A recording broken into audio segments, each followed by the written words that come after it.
Hi everyone, welcome to the Heart of Reliability, where we break reliability down to the basics, because anything without a strong foundation will eventually crumble, and that goes for reliability too.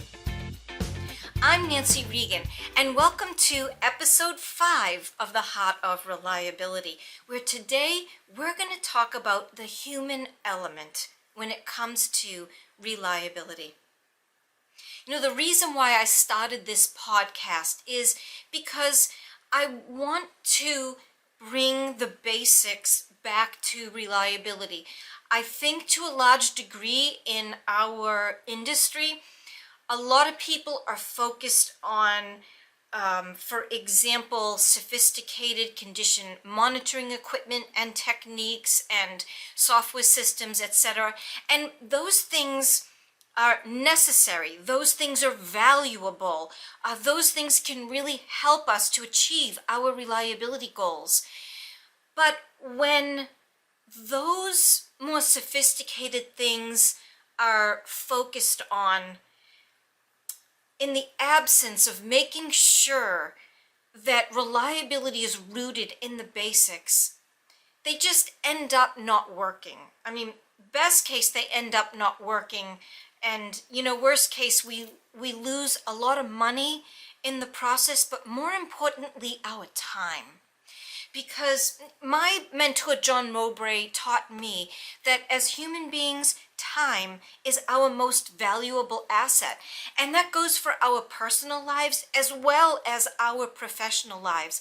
So we can waste a lot of time seeking the exotic before we're firmly rooted in the basics.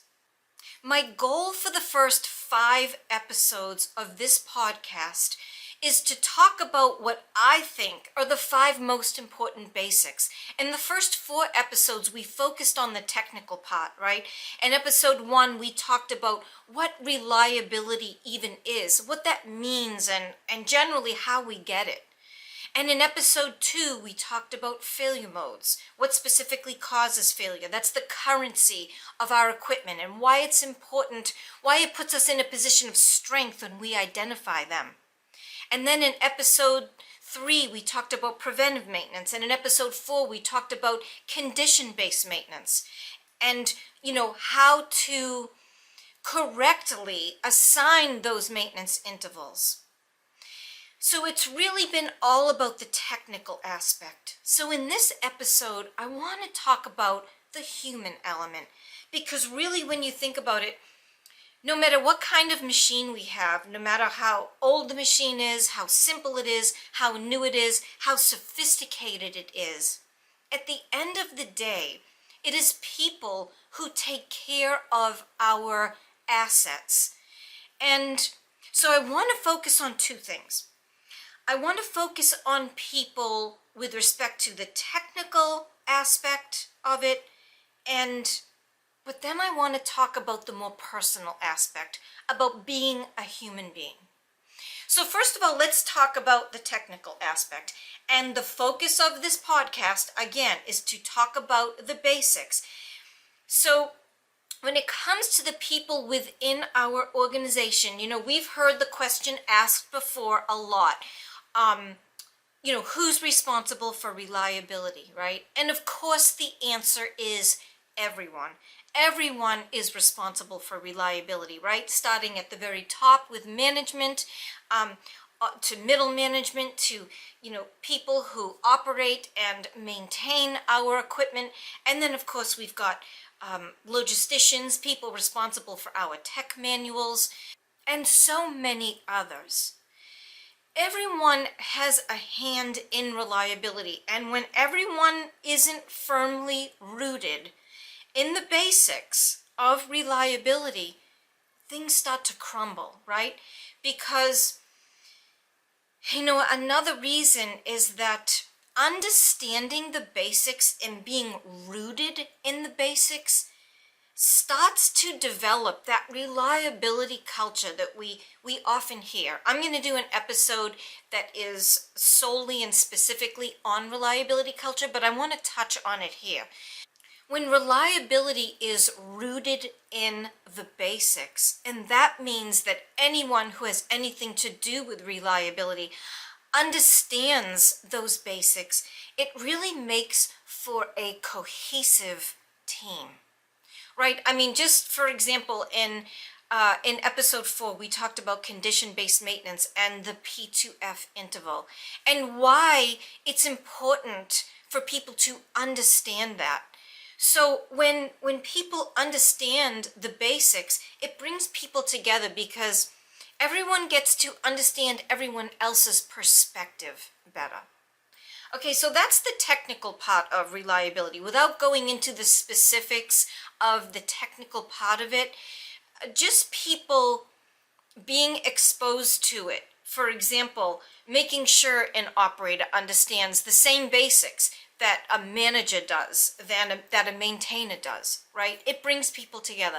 But then that brings me to the other part of the human element, and that is just talking about being human.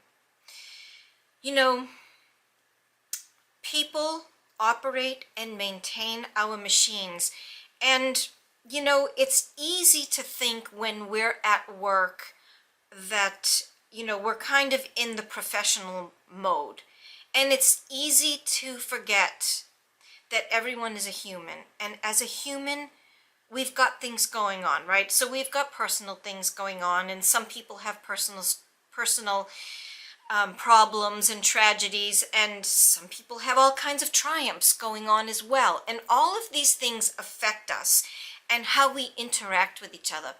But most specifically, what I would like to set forth is this, that in the world, I learned something from a most unusual place. I was listening to a presentation by a Hindu priest, and his name was Brother Anandamoy. And he was talking about duality. And he talked about how as human beings we have to deal with duality, right? Where there is positive and negative. There is day and night. So without good, there can't be bad, and without bad, there can't be good. And we're constantly having to deal with this duality. Now, as human beings, part of that duality comes with what I call invisible obstacles, specifically 7 invisible obstacles that we all have to deal with as human beings. There is fear.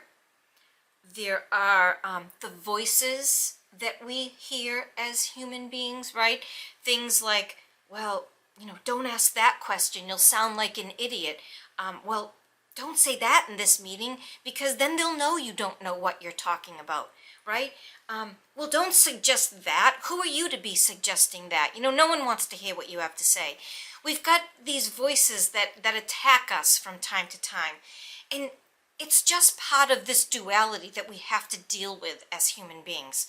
Another big one is perfection, right? I call it the prison of perfection. Well, here's the thing. There's nobody on this earth who expects you to be perfect except yourself. One of the most valuable lessons I learned from my mother is that we are here to be perfectly imperfect. So imperfect is part of being a human. You don't have to be perfect, so don't put yourself in that prison. That's just nonsense. Okay, another one is comfort.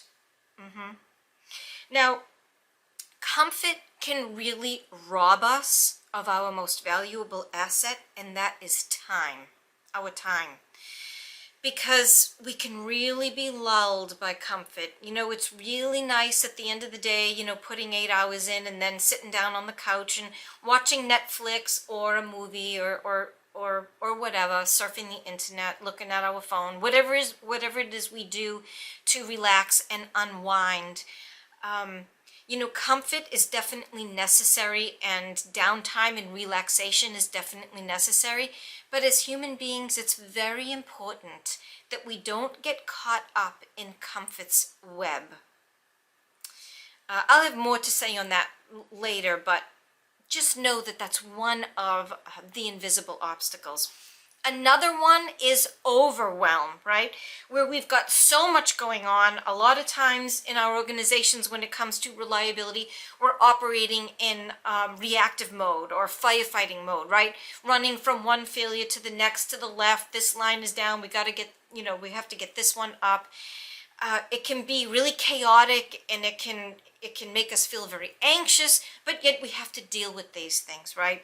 But a lot of times when we think about overwhelm, if we're thinking about it in maybe a project or a presentation or something that we have to get done, a lot of times we're thinking about it as a whole. And if you just kind of break it down and think of things in small steps, that can help with that. And I'll talk about overwhelm more in another episode. But for now, I just want to briefly share these obstacles. Another one, which is maybe even the biggest obstacle that we have to deal with, is our own thoughts, right? Negative thoughts, specifically, where if we're thinking about a project that we have to get done, and we're thinking like, ugh, I could never do that, or I'll never get it done, I don't have enough time, I don't know how to do it. These negative thoughts that we have as human beings do more to harm us than we may even know. It's really important not to go there, right? Because we can think positively or we can think negatively. At any moment in time with these invisible obstacles, with duality, we're either on the positive side of that duality or we're on the negative side. And it's very important not to get caught up in that whirlwind of negative thoughts. Okay, the last one I want to mention is comparison. And that is where we compare ourselves to someone else, right? Where maybe someone makes more money, or we think is smarter than we are, or we think is more successful than we are. Comparison is a horrible part of that duality that we have to deal with as human beings. I'll say this about comparison. There is absolutely no mistake that you are who you are, that you have the physical attributes that you do, that you have the tendencies that you have, like the stuff that you like, the things that you're attracted to, the skills that you have. You are made perfectly for whatever it is you need to bring alive in this lifetime. And there are lots of things that we are all meant to bring alive, goals that we're meant to bring alive, things that we're meant to do, people, the person we're meant to become. All of that is very unique to you. So don't get yourself into that trap of comparing yourself to other people. I will say this one thing, and that is, if you have a desire to bring something alive, then it's just a law of nature that you have everything inside of you to bring it to fruition. See, desire is manifested power. Just remember that. When I heard that for the first time, I thought about that, and that changed my life. And let me say that one more time. Desire is manifested power. It means that you have the power to bring it alive. That's why you have the desire. Now, you may be thinking, okay, well, this is a reliability podcast, and where is she going with all of this? So when it comes to reliability and the human element, it's important to recognize that if someone isn't reacting to you the way you think they should, they might be caught up in one of these invisible obstacles, and it might not have anything to do with you. And so just understanding and knowing that, you can become more empathetic to someone and maybe extend some kindness to someone where you may normally wouldn't have, where maybe you might have just reacted and, you know, come at them in a maybe an angry way, or a less, maybe I'll say a less unkind way. So that's really what I wanted to say about human reliability, is to, you know, be aware that we're all humans and we all may be going through something, and that may be affecting a coworker that you have in a particular way. Now, I'll leave you, I want to leave you with one tip about these invisible obstacles. Something that I have learned about the biggest one, and that I think is the biggest one, the deadliest one to our hopes and dreams and our goals, and that is fear. Now, here's what I've learned about fear. All fear is real, but there are two kinds of fear. There's valid fear and there's invalid fear. Now, we've all experienced real fear before, right?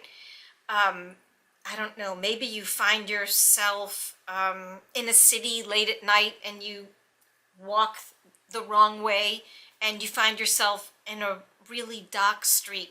I'm speaking personally, this happened to me one time in New York City, and I was really scared. I just went the wrong way, and it was late at night, and I was scared, and rightfully so, right? That is a valid fear, to be afraid, because something could have happened to me, right?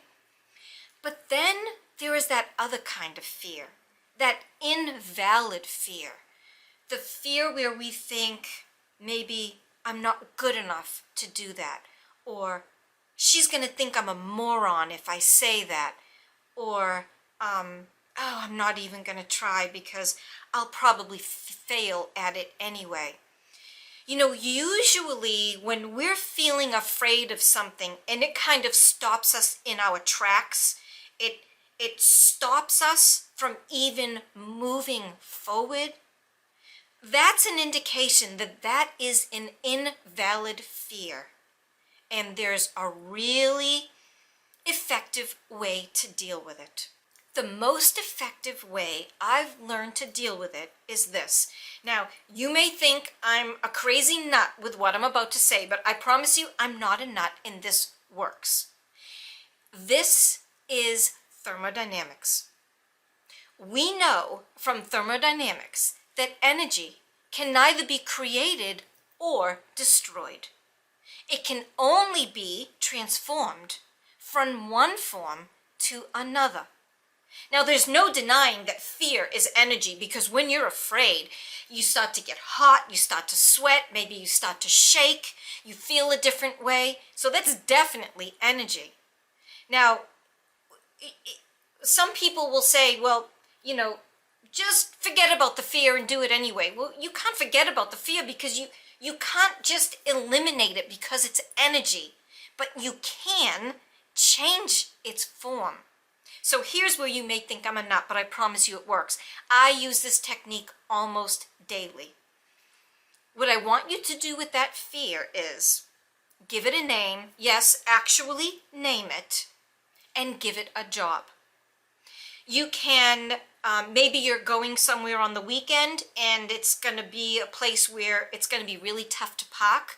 You can give that fear a job, give that energy the job to find you an open parking space right up close to where you're going.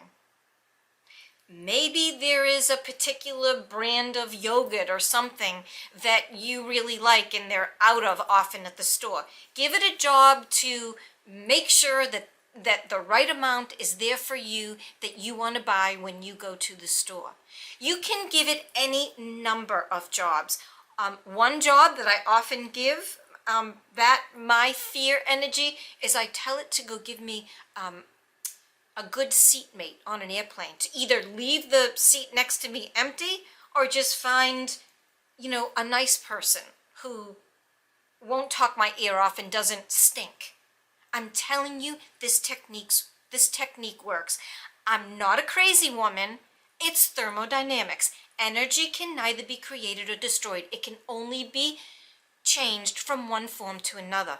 When you give it that job to do something for you, another technique is maybe you've got a meeting coming up and it's with someone who maybe there's a little bit of animosity between you and the other person. You can give that energy the job to kind of smooth things out before you get there, right? Tell it to go work with that other person and let them know that you are coming from a sincere perspective, and you're going to come there in kindness, and you're going to really listen to that other person's perspective. You see, it's just thermodynamics. So what you can do is you can take that energy, that fear energy, and let it work for you. And what that does is it gets it out of your way, and it lets you take the next step forward. So there you have it. Giving that energy a job gets it out of your way so you can focus on what it is you need to do, whether it's a personal goal or a professional goal. And when it comes to reliability, that's a big job, right? You've got a lot of people that you have to influence, and you've got a lot of technical stuff that you've got to get done. So give that energy a job and get it out of your hair. And remember, any one of these invisible obstacles, fear, the voices, perfection, comfort, overwhelm, our own thoughts, negative or positive, all of these things could be affecting the people around you. So just remember that, and remember to be kind, and remember that, someone may be going through something that you don't know about, and that's maybe why they're being cranky. So there it is. There's the technical part of reliability, and there is also the human element to reliability. Remember, both are important to achieve the reliability goals that you have set forth in front of you. I'm Nancy Regan. Thank you for spending your most valuable resource with me today for this episode of The Heart of Reliability. I look forward to seeing you in the next one. I'm Nancy Regan. Thank you for listening.